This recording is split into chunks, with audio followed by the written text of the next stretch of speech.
आज की पुस्तकालय कक्षा में आपका स्वागत है। आज हम सबसे पहले जानेंगे कि बुक रिव्यू क्या होता है। चूँकि लाइब्रेरी में हम लोग आते हैं, पढ़ते हैं, बहुत सारी किताबें पढ़ते हैं, तो हम पहले ये जानें कि बुक रिव्यू होता क्या है। तो बुक रिव्यू का मतलब है बुक को रिव्यू यानी फिर से देखना। तो फिर से कैसे हम देखेंगे किताब को? तो जनरली आज तक सामान्यतः हम लोगों ने पुस्तकें पढ़ी हैं, लेकिन उनकी सारी जानकारियां हम एकत्रित नहीं कर पाते। लेकिन एक बार जब आप बुक रिव्यू कर लेते हैं तो ताउम्र जीवन भर उस किताब की सारी जानकारियां हमारे पास एकत्रित हो जाती हैं। तो कैसे होगी? तो एक किताब जैसे आप मान के चलिए ये किताब है ए स्टोरी। अब जब हम बुक रिव्यू करने जाएंगे तो सबसे पहला जो हमारा सेंटेंस होगा वो होगा नेम। पहले लिख लेंगे बुक रिव्यू और उसके बाद पहला पॉइंट होगा नेम ऑफ द बुक। तो नेम ऑफ द बुक, इस किताब का क्या नाम है?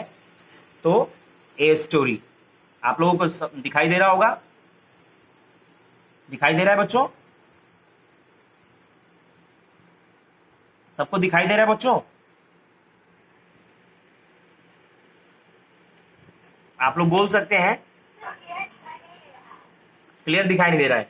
ए स्टोरी लिखा हुआ है, ए स्टोरी है ना। इस किताब का नाम, इस पुस्तक के नाम ए स्टोरी है। ठीक है। अब इसके माध्यम से पहले तो हमने जाना नेम ऑफ द बुक। पहला पॉइंट लिखेंगे नेम ऑफ द बुक, तो क्या है? A story. उसके बाद जो दूसरा पॉइंट लिखेंगे ऑथर ऑफ द बुक, यानी इस किताब को किसने लिखा है। दूसरा पॉइंट में वो लिख देंगे। तो किसने लिखा है?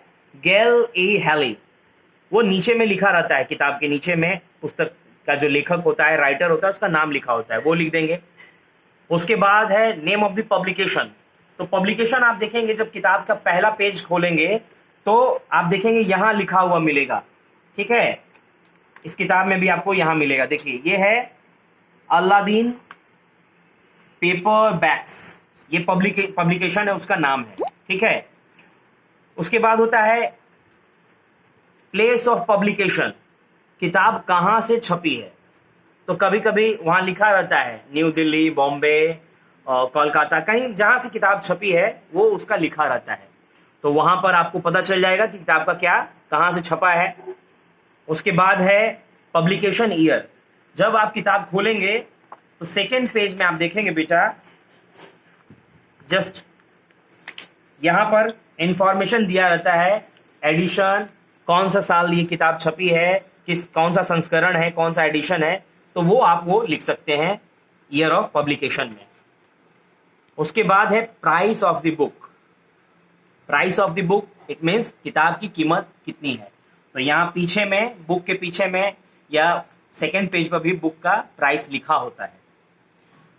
उसके बाद है next point, very important point, summary of the book. जब हम कोई किताब पढ़ते हैं तो उसका कुछ ना कुछ सारांश लिखना होता है। मतलब आपने जो पढ़ा उसको अपनी भाषा में 2 पेज में लिखना है। ठीक है। बहुत ही आसान है बुक रिव्यू लिखना, बहुत ही आसान।